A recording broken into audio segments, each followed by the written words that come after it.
বন্ধুরা, রান্না করতে চলে আসছি। আজকে রান্না করব, দেখো ইলিশ মাছ কেটে নিয়েছি। ইলিশ মাছ আর এখানে আছে কচুর ছড়া। বর্ষাকালের এখন লতি, কচুর ছড়া এগুলো খেতেই ভালো লাগে। কচুর ছড়া দিয়ে আজকে ইলিশ মাছ দিয়ে হবে। পেঁয়াজ কেটে নিয়েছি, চুলায় কড়াই বসিয়ে দিয়েছি, এখন তেল দিয়ে দিলাম।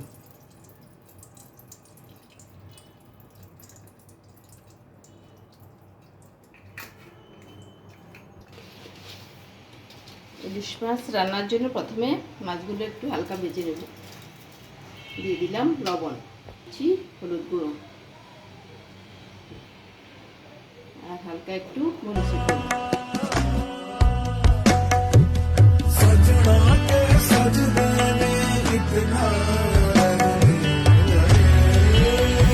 আগে ইলিশ মাছের যে একটা স্বাদ ছিল, এখনকার ওই রকম স্বাদ পাওয়াই যায় না।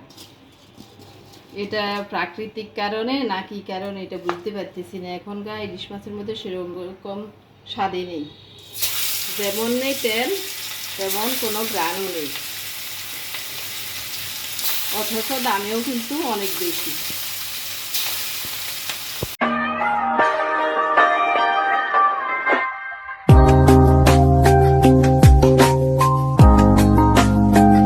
তবে যে সিজনের যে মাছ না খেলেও না, মাঝে মধ্যে কিছু ভালো করে, আবার মাঝে মধ্যে পরে এগুলো শুধু টাকাটাই মনে হয় যে নষ্ট।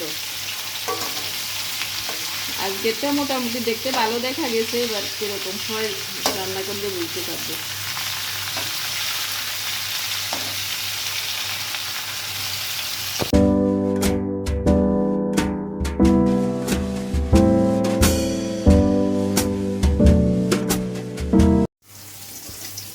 তিন পিস ভাজা করে নিলাম।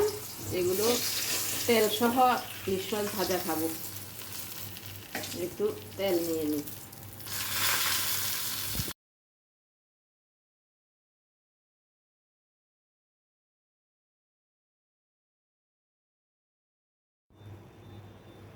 এবার ছড়া রান্নার জন্য তেলে দিয়ে দিলাম পেঁয়াজ। পেঁয়াজগুলো একটু মোটা মোটা করে দিয়েছি, তাহলে ছড়ার সাথে খেতে ভালো লাগবে। একটু নেড়ে ফেলে এবার ছড়াগুলো দিয়ে দিচ্ছি।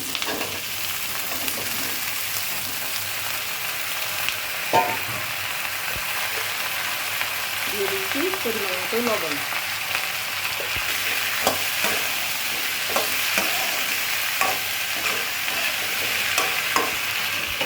এবার ঢেকে দিলাম।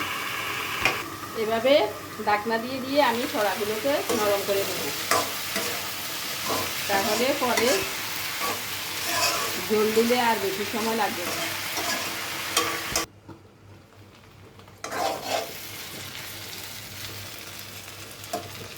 ছড়াগুলো একদম নরম হয়ে গেছে।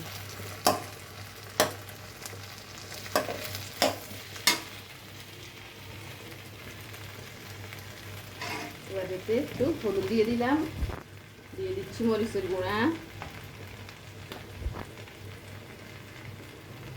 দিয়ে দিচ্ছি একটু জিরা গোলমরিচ বাটা।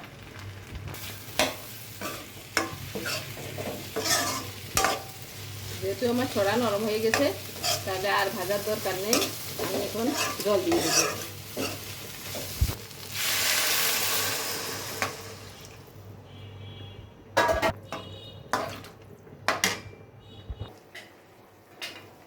তরকারি ফুটে উঠেছে, এবার মাছগুলো দিয়ে দিচ্ছি। মাছ মাথা এগুলো দিয়ে দিলাম, আর এই 3 পিস রেখে দিলাম ভাজা খাওয়ার জন্য।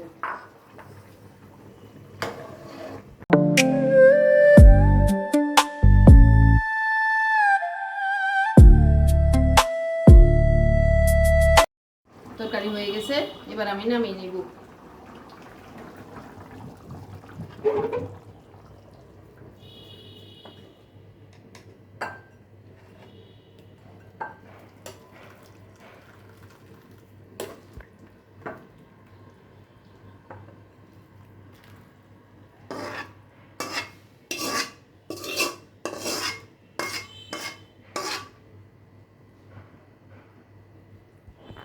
ছড়ার তরকারি হয়ে গেছে, মাছ ভাজা হয়ে গেছে, ডিমের তরকারি আছে, আর এখানে একটু কুমড়ার শাক ভাজি করে নেব। কুমড়ার শাকটা এখন বসিয়ে দিচ্ছি।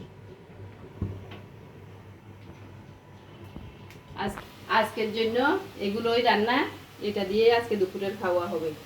মাছ ভাজা, শাক, ছড়ার তরকারি আর ডিমের তরকারি।